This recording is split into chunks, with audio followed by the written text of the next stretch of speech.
నమస్తే, welcome to special focus. విధ్వంసం, విలయం, విషాదం, చరిత్ర పేజీలు దాటొచ్చి చూస్తే యుద్ధం మిగిల్చింది ఇదే. ఇప్పుడు మళ్ళీ ప్రపంచాన్ని అవి భయపెట్టబోతున్నాయా? ప్రపంచ యుద్ధ వ్యూహంలో చిక్కుకుందా? త్వరలో మరో ప్రపంచ యుద్ధం రాబోతోందా? వరల్డ్ వార్లోకి ఆల్రెడీ అడుగు పెట్టేశామా? వరుస యుద్ధాలు ఈ భయాలే కలిగిస్తున్నాయి. ఇరాన్ ఇజ్రాయెల్ మధ్య ఉద్రిక్తతలో రగులుతున్న మిడిల్ ఈస్ట్ ప్రపంచ యుద్ధానికి మరింత ఆజ్యం పోస్తోంది.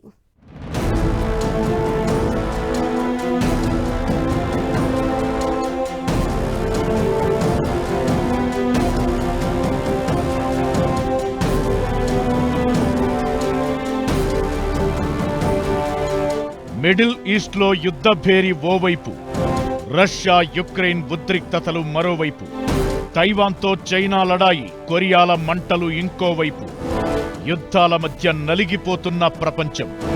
మూడో ప్రపంచ యుద్ధం వచ్చేసినట్లేనా? ప్రపంచం ఇక రోజులు లెక్క పెట్టాల్సిందేనా? రక్తరహిత యుద్ధమే రాజకీయాలు, రక్తసిక్త రాజకీయాలే యుద్ధం. బయటికి కనిపించని రాజకీయం యుద్ధానికి దారితీస్తుంటే ఓ యుద్ధం ప్రపంచ రాజకీయాలను మారుస్తోంది. ఇప్పుడు ప్రపంచమంతా యుద్ధంలో మునిగింది. ప్రపంచ యుద్ధం భయాలను క్రియేట్ చేస్తోంది. వరల్డ్ వైడ్ గా ఇప్పుడు యుద్ధ మేఘాలు అలుముకుంటున్నాయి. ఓవైపు రష్యా యుక్రెయిన్ బాంబుల మోత మోగించుకుంటూ ఏళ్లు గడిపేస్తున్నాయి. ఇప్పుడు మిడిల్ ఈస్ట్ లోనూ అదే కనిపిస్తోంది. ఏడాది కింద మొదలైన యుద్ధం 3 సంస్థలు 6 దేశాలను చుట్టుకుంది. రక్తపాతం సృష్టిస్తోంది. ఇజ్రాయెల్తో పాలస్తీనా, లెబనాన్, సిరియా, ఇరాన్ మధ్య నెలకొన్న యుద్ధంతో ఎప్పుడు ఎవరి మీద దాడి చేస్తారో అర్థం కాని పరిస్థితి.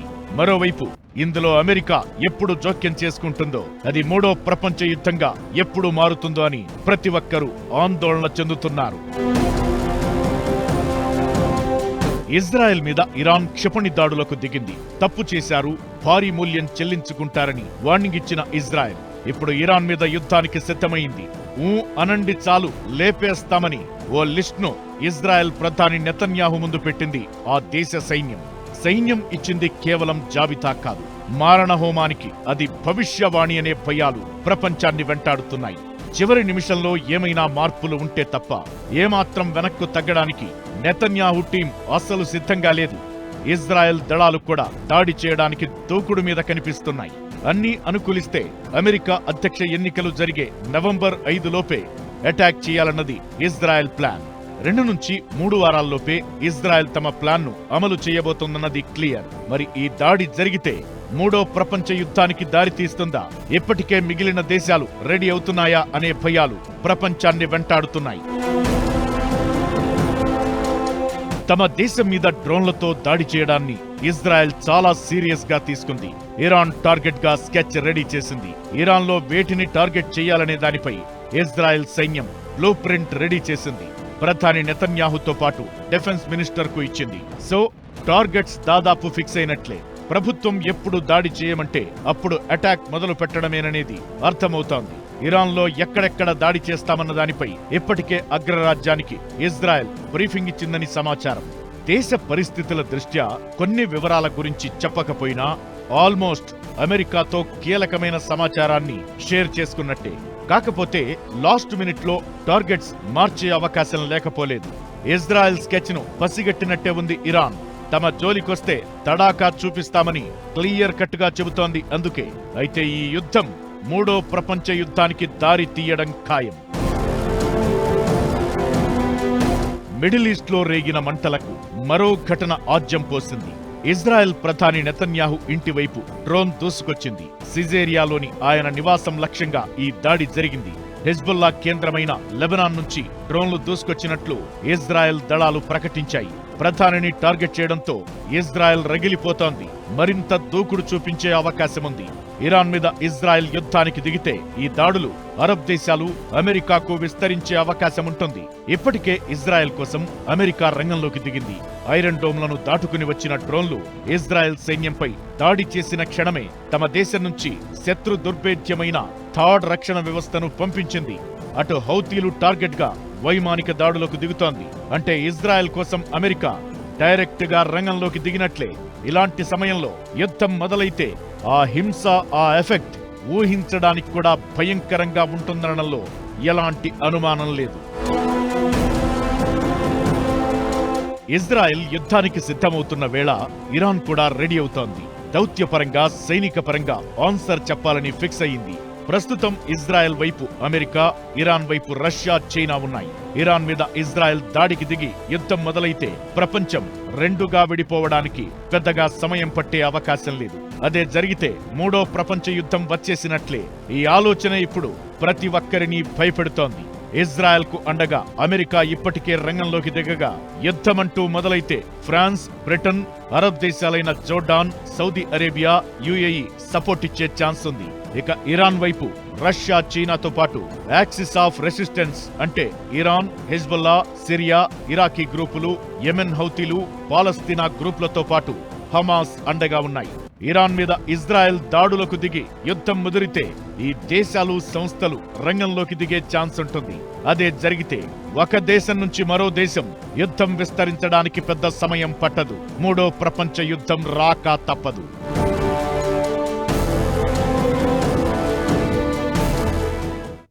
మిడిల్ ఈస్ట్ లో పరిస్థితి అలా ఉంటే కొరియా ద్వీపకల్పంలో పరిస్థితులు నెమ్మదిగా అదుపు తప్పుతున్నాయి.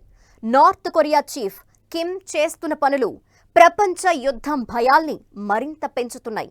ఇంతకీ కొరియాల మధ్య ఏం జరుగుతోంది? కిమ్ జాంగ్ ఎలాంటి కవ్వింపు చర్యలకు దిగుతున్నాడు? కొరియాల మధ్య యుద్ధం మొదలైతే ప్రపంచం మీద ఎలాంటి ప్రభావం చూపించబోతోంది?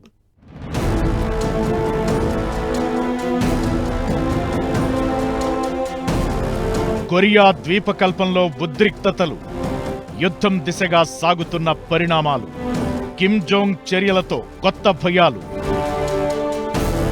కొరియా ద్వీపకల్పంలోని ఉత్తర కొరియా, దక్షిణ కొరియా మధ్య పచ్చగడ్డి వేస్తే భగ్గుమనే పరిస్థితులు కనిపిస్తున్నాయి. రష్యా మద్దతుతో ఉత్తర కొరియా, అమెరికా అండదండలతో దక్షిణ కొరియా ఎవరికి వారు తగ్గేదలే అంటున్నారు. ఇప్పుడు ఈ కొరియాల మధ్య యుద్ధ వాతావరణం నెలకొంది. రాజధాని ప్యాంగాంగ్ పైకి దక్షిణ కొరియా డ్రోన్లను పంపుతోందని ఉత్తర కొరియా ఫైర్ అవుతోంది. వీటిలో లేఖలు ఉన్నాయని చెబుతోంది. ఉత్తర కొరియా నియంత కిమ్ జోంగ్ మరింత ఆందోళన కలిగించే చర్యలు చేపడుతున్నారు. కిమ్ సైన్యంలో కేవలం వారం రోజుల్లోనే 14 లక్షల మంది యువత చేరడం కొరియా ద్వీపకల్పంలో ఉద్రిక్తతలను మరింత పెంచింది. రెండు దేశాల మధ్య దాడులు మరింత పెరిగే అవకాశమున్నట్టు తెలుస్తోంది. ఉత్తర కొరియాలో కొత్తగా సైన్యంలో చేరిన వారిలో లక్షలాది మంది విద్యార్థులు, యూత్ లీగ్ అధికారులు ఉన్నారు. కాగా నిర్బంధ సర్వీసు పూర్తి చేసుకుని వచ్చిన వారు తిరిగి సైన్యంలో చేరారని తెలుస్తోంది.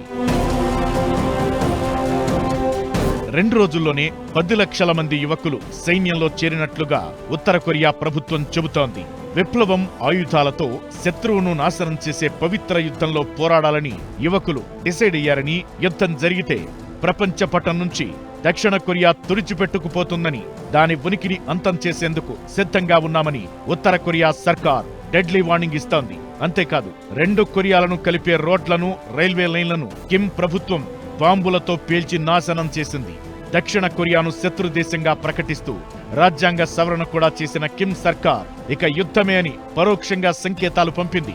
దక్షిణ కొరియాపై ఉత్తర కొరియా వరుసగా చెత్త దాడికి దిగుతోంది. చెత్త విసర్జకాలతో ఉన్న మూటలతో కూడిన బెలూన్లను సరిహద్దు వెంట ఎగురవేసి దక్షిణ కొరియా గగనతలంలోకి పంపుతోంది.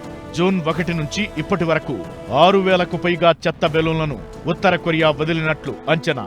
ఈ బుడగలకు జీపీఎస్ పరికరాలు అమర్చి పంపినట్టు తేలింది. అప్పట్నుంచి 2 దేశాల మధ్య ఉద్రిక్తతలు మరింత పెరిగాయి. మిడిల్ ఈస్ట్ లో హమాస్ చేసిన పనే ఉత్తర కొరియా చేస్తుందా అనే భయాలు ప్రతి ఒక్కరిని వెంటాడుతున్నాయి. గతేడాది అక్టోబర్ 7న ఇజ్రాయెల్ మీద హమాస్ దాడులకు దిగింది. అప్పుడు మొదలైన యుద్ధం 6 దేశాలకు పాకింది. ఇప్పుడు కొరియా కూడా హమాస్లా దక్షిణ కొరియా మీద సర్ప్రైజ్ అటాక్ చేస్తే పరిస్థితేంటి అనే ఆలోచనే ప్రపంచాన్ని వణికిస్తోంది. ఇక అటు సరిహద్దుల్లో రోడ్లు ధ్వంసం చేసిన ఉత్తర కొరియాకు దక్షిణ కొరియా సైన్యం కౌంటర్ ఇచ్చినట్టుగా తెలుస్తోంది. సైన్యం సరిహద్దు దగ్గర హెచ్చరిక కాల్పులు జరిపినట్లు సమాచారం. తమ దేశ జనాల భద్రతకు ప్రమాదం జరిగితే ఉత్తర కొరియాను తీవ్రంగా శిక్షిస్తామని హెచ్చరించింది. నిజమైతే కొరియా ద్వీపకల్పం ప్రమాదంలో పడినట్లే. ఒకప్పుడు కొరియాగానే ఉండే దేశం తరువాత 2 భాగాలుగా విడిపోయింది. ఉత్తర కొరియా నియంత పాలనలో ఉండగా దక్షిణ కొరియా ప్రజాస్వామ్యంలోకి వెళ్ళింది. ఇప్పుడు ఈ వివాదాలతో మరోసారి కొరియాల మధ్య యుద్ధ వాతావరణం ఏర్పడుతోంది. ఇప్పటికే ఒకవైపు రష్యా యుక్రెయిన్ యుద్ధం, మరోవైపు ఇజ్రాయెల్ ఇరాన్ ఉద్రిక్తతలు కొనసాగుతున్నాయి. ఇప్పుడు కొరియాలోనూ యుద్ధం ముంచుకొచ్చే పరిస్థితులు కనిపిస్తుండడం ఆందోళనకరంగా మారింది. ఉత్తర కొరియాకు చైనా రష్యాతో సంబంధాలు ఉండటం, దక్షిణ కొరియాకు అమెరికా మద్దతు ఉండటంతో ఇరు కొరియా దేశాల మధ్య యుద్ధం తలెత్తితే పర్యవసానాలు తీవ్రంగా ఉండే ప్రమాదముంది. ప్రపంచంలో 3 ప్రాంతాల్లో సాగుతున్న యుద్ధాలు మూడో ప్రపంచ యుద్ధానికి దారితీస్తాయా అన్న ఆందోళన వ్యక్తమవుతోంది.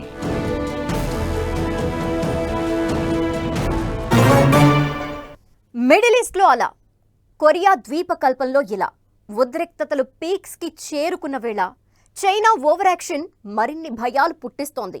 యుద్ధోన్మాదంలో రగిలిపోతున్న డ్రాగన్ తైవాన్ సరిహద్దుల్లో తోక జాడిస్తోంది. దీంతో యుద్ధ మేఘాలు అలుముకున్నాయి. ఇక అటు రష్యా యుక్రెయిన్ వార్లోకి కిమ్ మామ ఎంట్రీ ఇచ్చాడు. మూడో దేశం వస్తే మూడో ప్రపంచ యుద్ధమే అనే చర్చ జరుగుతున్న వేళ ఉత్తర కొరియా వ్యవహారం వరల్డ్ వార్ భయాల్ని మరింత పెంచుతోంది.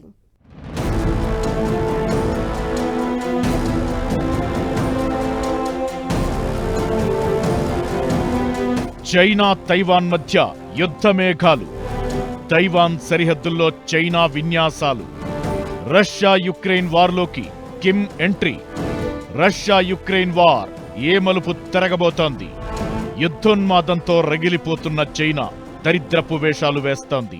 మిత్రదేశాల పేరుతో అందరినీ వార్ వైపు ఎగదోస్తూ ప్రపంచాన్ని ప్రమాదంలోకి నెడుతోంది. ఇక పసికూన తైవాన్ను మరోసారి టార్గెట్ చేసింది. దీంతో చైనా తైవాన్ మధ్య మళ్లీ ఉద్రిక్తతలు మొదలయ్యాయి. తైవాన్ సరిహద్దుల్లోకి చైనా సైన్యం చొరబడేందుకు ప్రయత్నించింది. తైవాన్ చుట్టూ అక్టోబర్ 14న చైనా భారీ సైనిక విన్యాసాలు నిర్వహించింది. ఇందులో యుద్ధ నౌకలు, ఫైటర్ జెట్లు పాల్గొన్నాయి. వీటిలో 25 విమానాలు, 7 నేవీ నౌకలు, మరో 4 నౌకలను గుర్తించినట్లు తైవాన్ తెలిపింది. చైనా గతంలోనూ తైవాన్ చుట్టూ సైనిక విన్యాసాలు చేసి ద్వీపంపై తమ నియంత్రణను ప్రకటించింది. తైవాన్ తీరంలో చైనా తాజా విన్యాసాలు 2 ప్రభుత్వాల మధ్య ఉద్రిక్తతలను మరింత పెంచాయి. తైవాన్ ద్వీపం చుట్టూ 9 ప్రదేశాల్లో ఈ విన్యాసాలు జరిగాయి. తైవాన్ ప్రత్యేక దేశం కాదని, తమలో ఓ భాగమంటూ చైనా ఎప్పట్నుంచో ఓవర్ యాక్షన్ చేస్తోంది. అయితే తైవాన్ మాత్రం తగ్గేదలే అంటోంది. తైవాన్ ఎప్పటికీ ఒక స్వతంత్ర దేశంగానే ఉంటుందని, ఎవరికీ తల వంచేది లేదని ఆ దేశ అధ్యక్షుడు తెగేసి చెబుతున్నారు. తైవాన్ నూతన అధ్యక్షునిగా లాయి చింగ్తే ప్రమాణ స్వీకారం చేసినప్పుడే చైనాతో పోరాటం చేసేందుకు రెడీ అని సవాల్ విసిరారు. అప్పట్నుంచి తైవాన్పై చైనా రగిలిపోతోంది. రెండో ప్రపంచ యుద్ధానికి ముందు తైవాన్ మహాదీవి జపాన్ పాలనలో ఉండేది. ఆ తరువాత చైనా ఆధీనంలోకి వచ్చింది. ఆ తరువాత జరిగిన పరిణామాలతో ప్రత్యేక దేశంగా మారింది.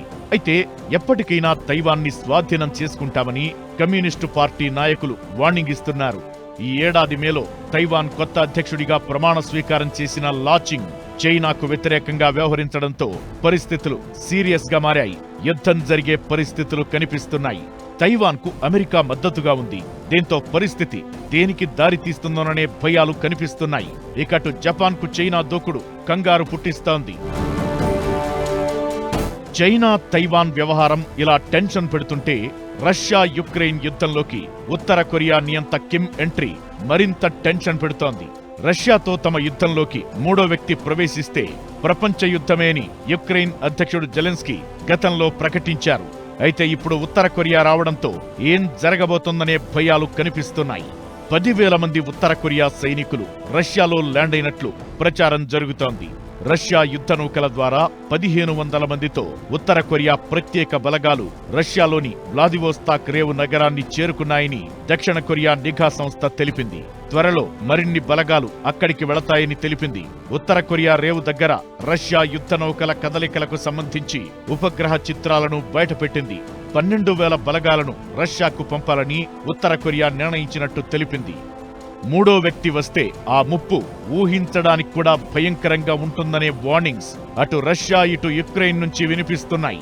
అలాంటిది ఈ యుద్ధంలోకి ఉత్తర కొరియా ఎంట్రీ ఇస్తే యుద్ధ పరిణామాలే మారిపోయే అవకాశం ఉంటుంది. 2 దేశాల మధ్య యుద్ధం మరింత ముదిరే ఛాన్స్ ఉంది.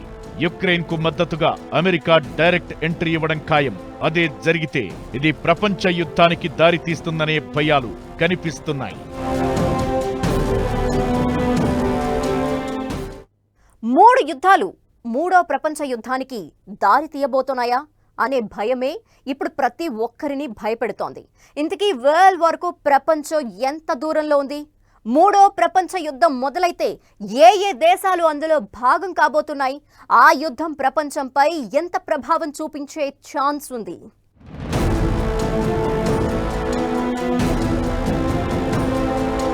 మూడు యుద్ధాలతో మూడో ప్రపంచ యుద్ధం ఖాయమా? ఆధిపత్య పోరులో ప్రపంచం నలిగిపోవడం ఖాయమా?